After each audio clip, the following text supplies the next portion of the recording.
Dans le parcours qui nous mène à la réalisation de notre premier projet, nous abordons aujourd'hui la troisième et dernière étape, la séquence 3, intitulée « Analyser et commenter un fait d'histoire ». Pour cela, nous aurons étudié 3 textes que le manuel scolaire nous propose. Je vais vous lire le premier texte. Suivez avec moi. Il est extrait de la page 45 de l'ancien manuel et de la page 47 de la deuxième édition du nouveau livre. Son titre est Le bras de fer avec l'ordre impérial. Son auteur est Reda Malek. Il est tiré de l'œuvre de M. Reda Malek, L'Algérie, édité à l'Énal chez Nathan en 1998.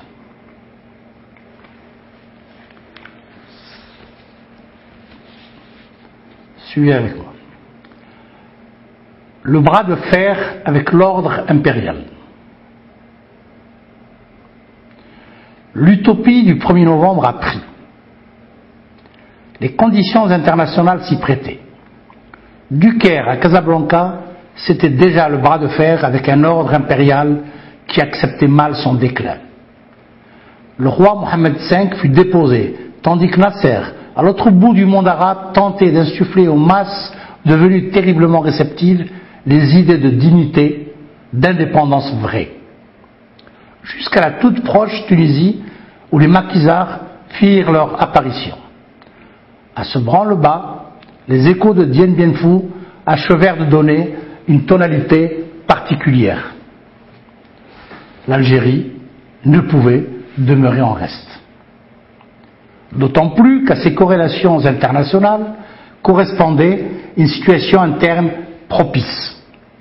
La solidité de l'action entreprise par le FLN résida dans le fait que les masses populaires s'y taillèrent la part du lion. Écrasés, émiettés, n'attendant plus grand-chose du pouvoir colonial, un contre-pouvoir de leur cru allait enfin les ressouder en nation dans l'acception moderne du terme.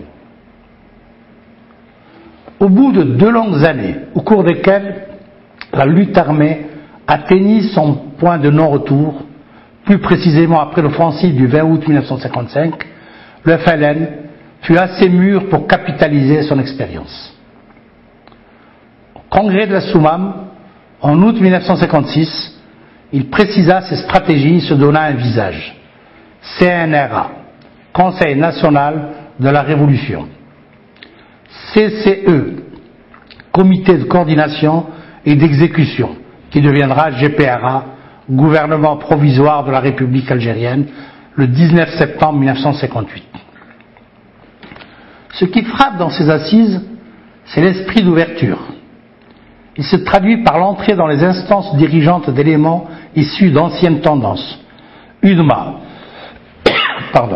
Oulema, dissoute à l'appel du FLN. Absence du sectarisme qui ne modifia en rien la dominante populaire de la Révolution, mais contribua à hâter la fusion des énergies nationales. Même les élus administratifs rejoignirent le FLN, ou du moins la plupart d'entre eux, et mirent fin à leur accointance avec l'autorité coloniale. C'est que le FLN, loin d'être un simple courant d'opinion, s'affirmait de plus en plus comme le garant de la volonté populaire et l'instrument de sa réalisation. D'avoir produit tant de héros, connus et surtout inconnus, fit justement obligation au FLN de s'en tenir à ce mot d'ordre, un seul héros, le peuple. De cette particularité, les gouvernants de Paris n'avaient cure, ce qui les incita à commettre 2 erreurs de taille. L'arraisonnement de l'avion transportant à Tunis les dirigeants du FLN en octobre 1956 et l'agression tripartite franco-anglo-israélienne contre l'Égypte en novembre. on n'était plus à l'ère des résistances traditionnelles où la disparition du chef entraînait l'effondrement du mouvement. À tout de suite pour analyser en détail ce texte.